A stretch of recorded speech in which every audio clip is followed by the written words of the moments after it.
sekarang ini kita sudah memasuki tahapan pemilu ya. Pemilu sudah masuk. Sudah masuk tahapan apa nih pemilu? Ini pencermatan DCT. Kemudian kita kalau kita informasi sendiri di Bawaslu terkait tentang penertiban APS gitu. Alat peraga ya.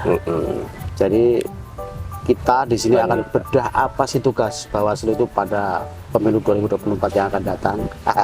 Apa cuman hanya mengawas-awasi? Awas lu, awas.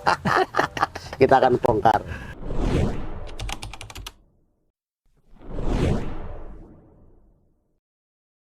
Apa sih tugas pokok dan fungsi Bawaslu itu sendiri? Tugas pokok fungsi ya. Ya.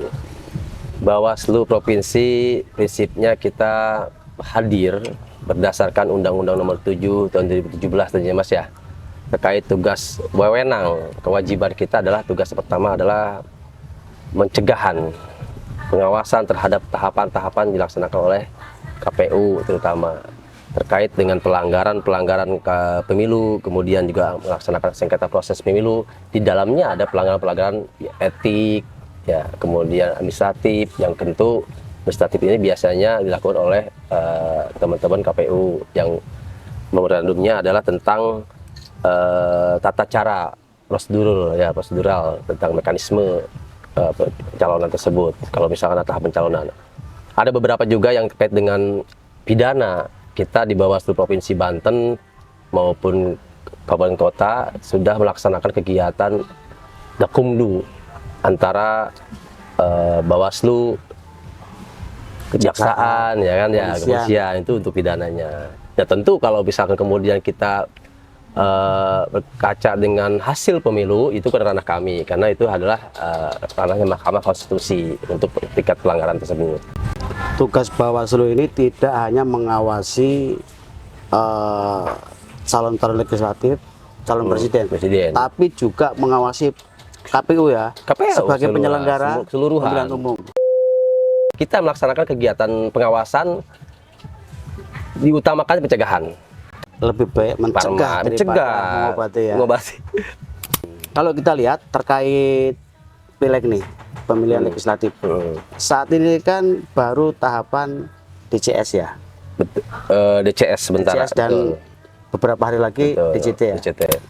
Tapi jauh-jauh hari ini sudah kita lihat banyak sekali alat peraga kampanye yang dipasang di hampir sudut kota, sudut tempat. Bagaimana nih Bawaslu Provinsi Banten menyikapi itu? Nah, itu kita berkolaborasi dengan atau bermitra dengan Satpol PP di dalamnya, karena di dalam itu mengganggu ketertiban umum. Provinsi sudah melayangkan surat kepada kabupaten kota untuk hal tersebut, kepada Bawaslu kabupaten kota. Dalam 1 bulan ini sudah berapa kali Bawaslu melakukan penertiban terhadap apa ya? APS alat itu yang ya, menyerupai APS ya? kampanye ya. Sudah berapa kali dalam 1 bulan ini? Kurun waktu tiap minggunya ada, Mas. Karena kalau kita lihat hampir di setiap sudut tempat ya, iya, setiap itu ada saja, bahkan nempel di reklame-reklame badut. Betul. Terus bersandingan dengan iklan slot WC. Nah, sekarang terkait DPD nih.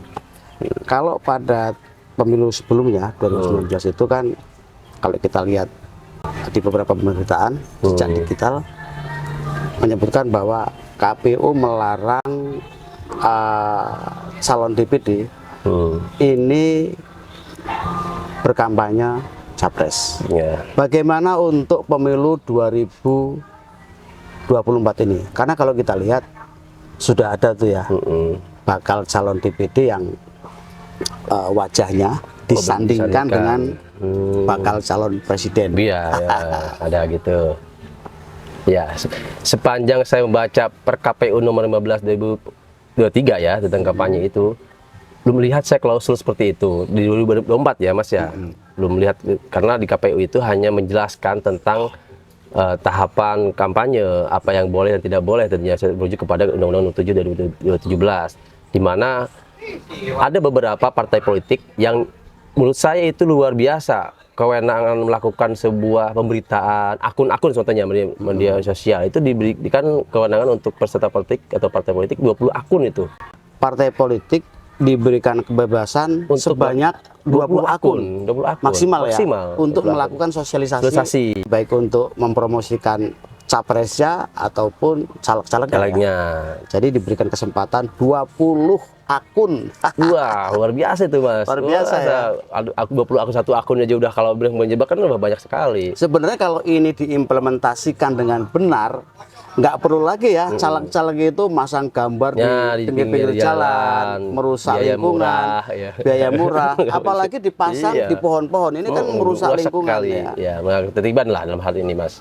Memberikan kebebasan kepada partai politik untuk bersosialisasi lewat media sosial sampai 20 akun.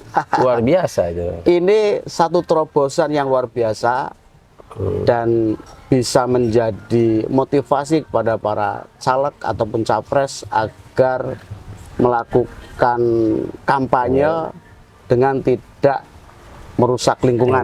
Ya betul, lingkungan. Tidak merusak pemandangan. Karena sejauh ini kalau kita lihat banyak sekali bakal calon malah ya, belum caleg ini, baru bakal calon sudah memasang alat peraga, menyerupai alat peraga kampanye di sepanjang jalan, di jalan-jalan protokol malah ya, di sudut-sudut kota.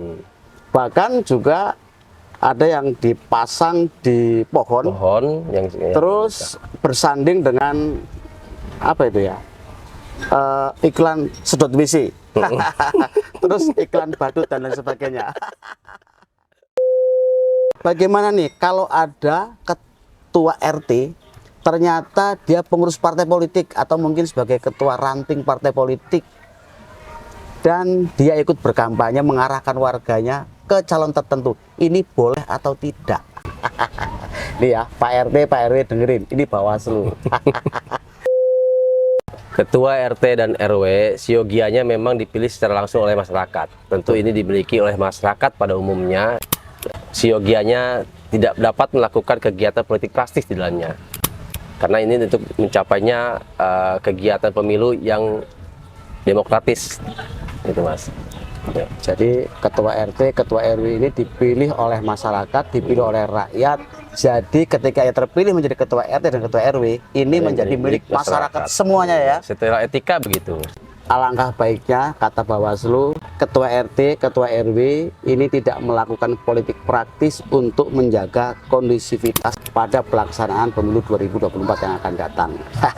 Sekali lagi ya, Pak RT, Pak RW, ini kata Pak Bawaslu untuk tidak melakukan politik praktis karena Anda semua panjenengan sami ini dipilih oleh rakyat, oleh masyarakat, dan ketika sudah terpilih ini menjadi milik masyarakat, bukan milik partai politik tertentu atau kelompok tertentu. Sekali lagi ya, ketua RT, ketua RW untuk tidak melakukan politik praktis demi menjaga suksesnya pemilu 2024 yang akan datang, yang langsung, umum, bebas, rahasia, jujur dan adil.